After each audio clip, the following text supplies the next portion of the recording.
Selamat pagi teman-teman. Perkenalkan kami dari kelompok 13 yang beranggotakan Muhammad Rizky, Mesya Regina Putri, dan Anggi Darmawan. Hari ini kita akan membahas mengenai komunikasi dan negosiasi. Yuk kita simak bersama-sama.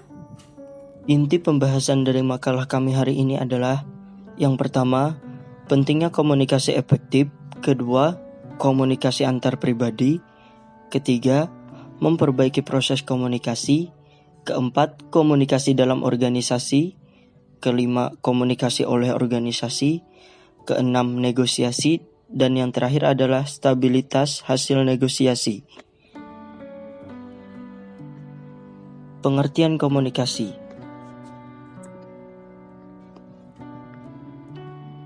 Komunikasi adalah perpindahan dan pemahaman makna. Perpindahan mempunyai arti apabila suatu informasi atau ide-ide pemikiran belum tersampaikan kepada lawan bicara. Itu artinya komunikasi belum dilakukan. Sedangkan pemahaman makna memiliki arti bahwa lawan bicara kita harus dapat memahami apa yang sedang kita bicarakan, supaya komunikasi berjalan dengan baik.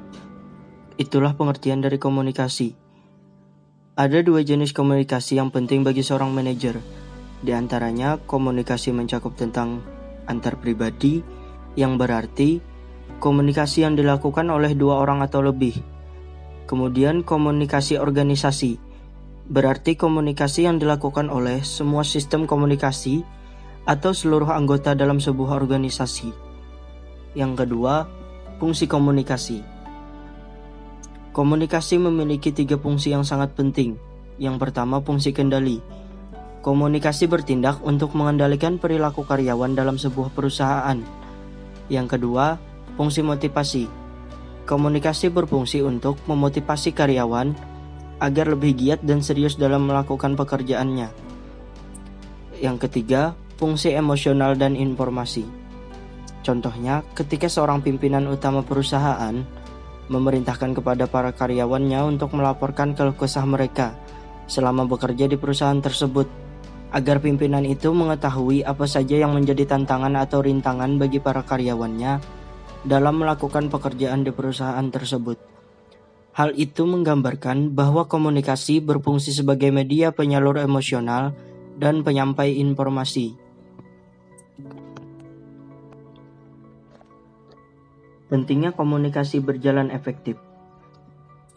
Komunikasi yang efektif sangat dibutuhkan, baik antar karyawan maupun antara karyawan dengan perusahaan.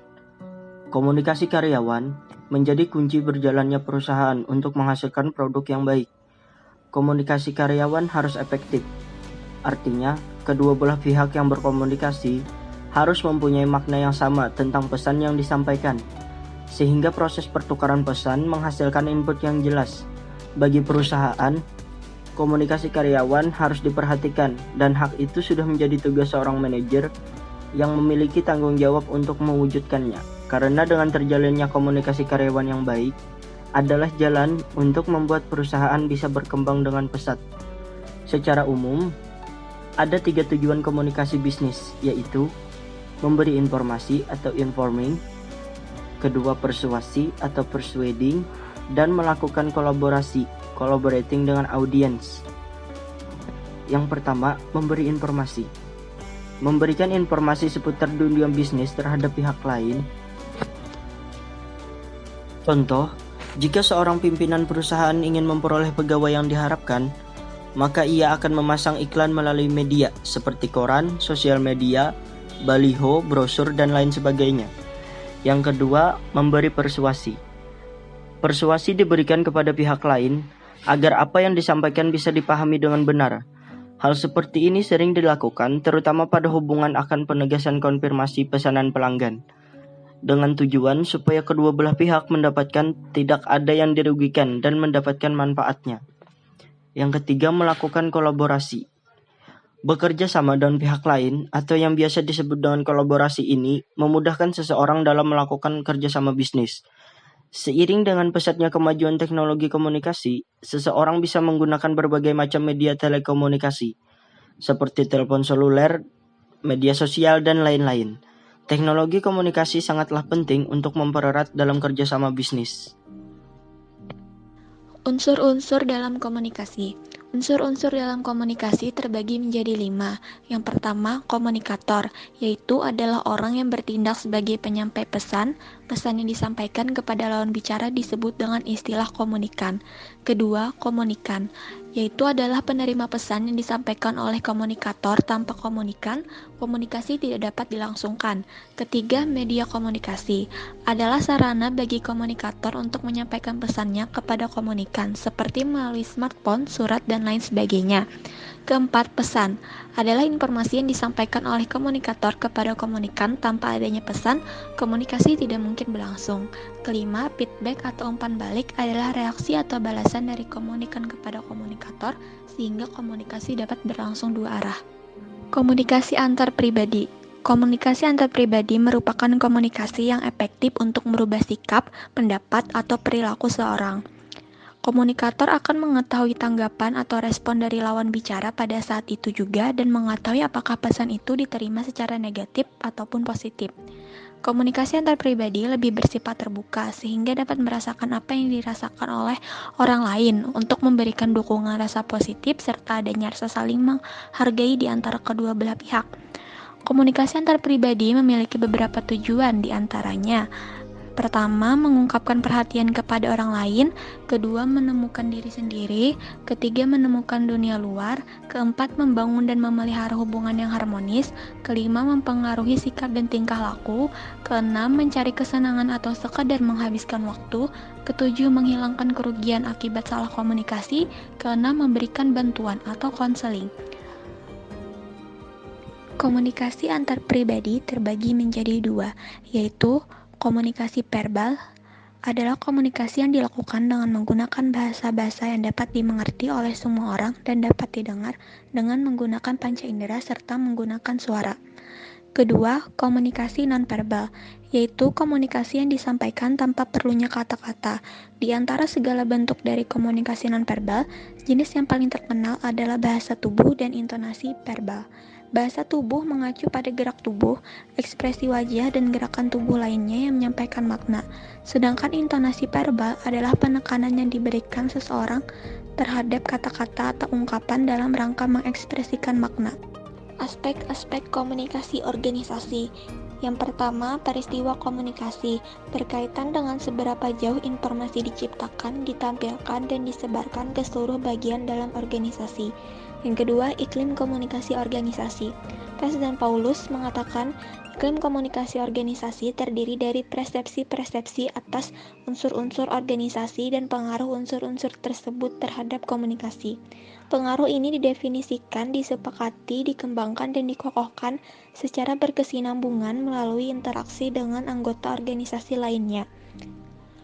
Ketiga, keputusan komunikasi organisasi. Reading dalam Presiden Paulus mengungkapkan bahwa istilah kepuasan komunikasi digunakan untuk menyatakan keseluruhan tingkat kepuasan yang dirasakan pegawai dalam lingkungan total komunikasinya. Hambatan dalam komunikasi. Terkadang di saat komunikasi tidak seefektif seperti seharusnya, hal ini dapat disebabkan salah satunya adalah manajer menghadapi hambatan-hambatan yang dapat mengganggu proses komunikasi antar pribadi. Yang pertama, penyaringan. Penyaringan adalah manipulasi informasi yang disengaja untuk membuat terlihat lebih baik untuk penerimanya. Beberapa penyaringan yang dilakukan cenderung menjadi fungsi dari sejumlah tingkatan hierarki dalam organisasi dan budaya organisasi. Kedua, emosi. Emosi yang ekstrim kemungkinan besar akan menghambat komunikasi yang efektif karena apa yang dirasakan penerima ketika ia menerima sebuah pesan akan mempengaruhi penafsirannya. Dalam hal ini, kita sering mengabaikan proses berpikir yang rasional dan objektif dan menggantinya dengan penilaian emosional. Ketiga, informasi yang berlebih. Kelebihan informasi yaitu ketika informasi melebihi kapasitas pengolahan seseorang, ketika seseorang mempunyai informasi lebih banyak daripada yang dapat mereka olah, maka mereka cenderung mengabaikan, melewati, melupakan, atau menjadi selektif memilih informasi, sehingga menghasilkan informasi yang hilang dan komunikasi yang tidak efektif. Keempat, sikap defensif. Di saat seseorang merasa terancam, ia akan menimbulkan suatu reaksi dengan cara menghambat komunikasi yang efektif, seperti menyerang orang lain secara verbal, membuat komentar sarkastik, menghakimi, atau mempertanyakan motif orang lain. Yang kelima, bahasa. Kata-kata memiliki arti yang berbeda bagi orang yang berbeda. Umur, pendidikan, dan latar belakang budaya merupakan 3 variabel yang paling jelas mempengaruhi bahasa yang dilakukan oleh seseorang dan didefinisi yang ia berikan pada kata-kata itu.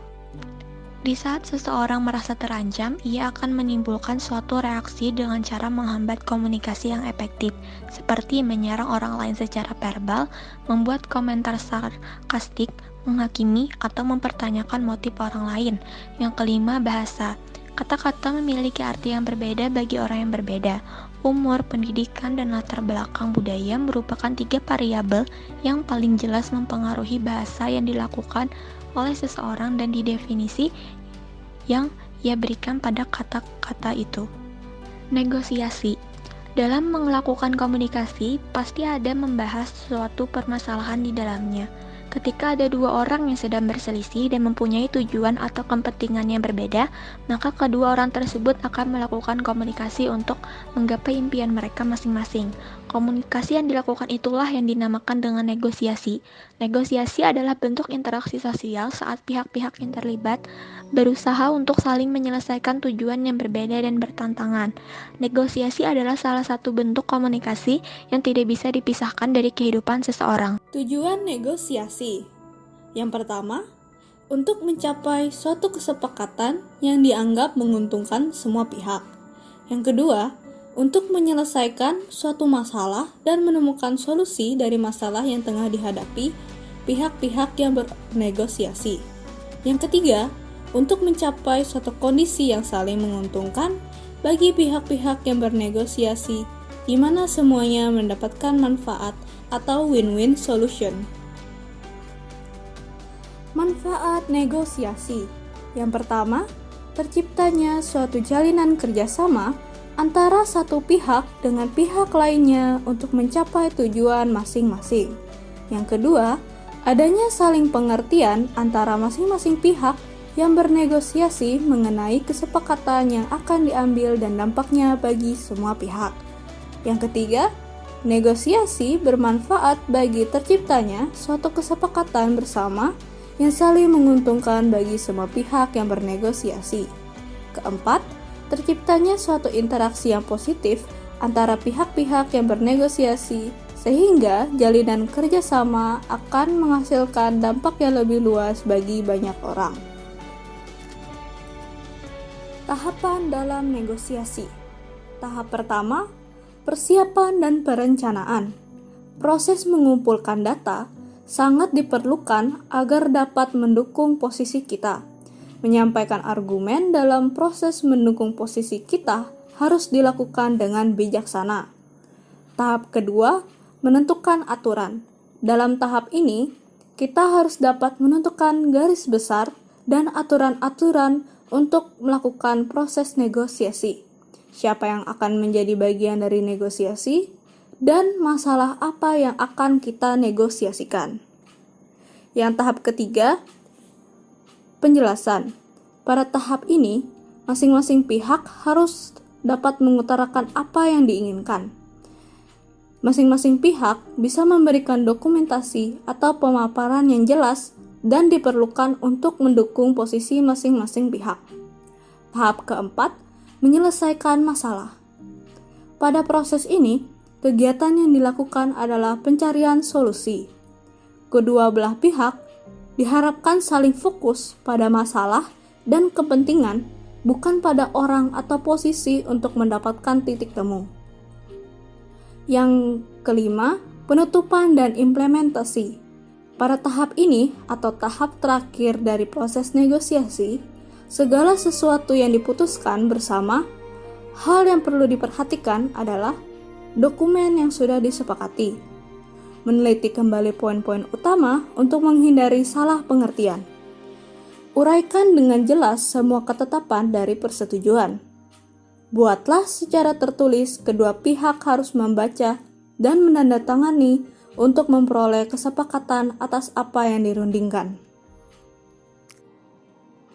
Kesimpulan, dari penjelasan yang sudah diterangkan di atas, dapat disimpulkan bahwa komunikasi dan negosiasi berperan sangat penting dalam suatu organisasi atau perusahaan.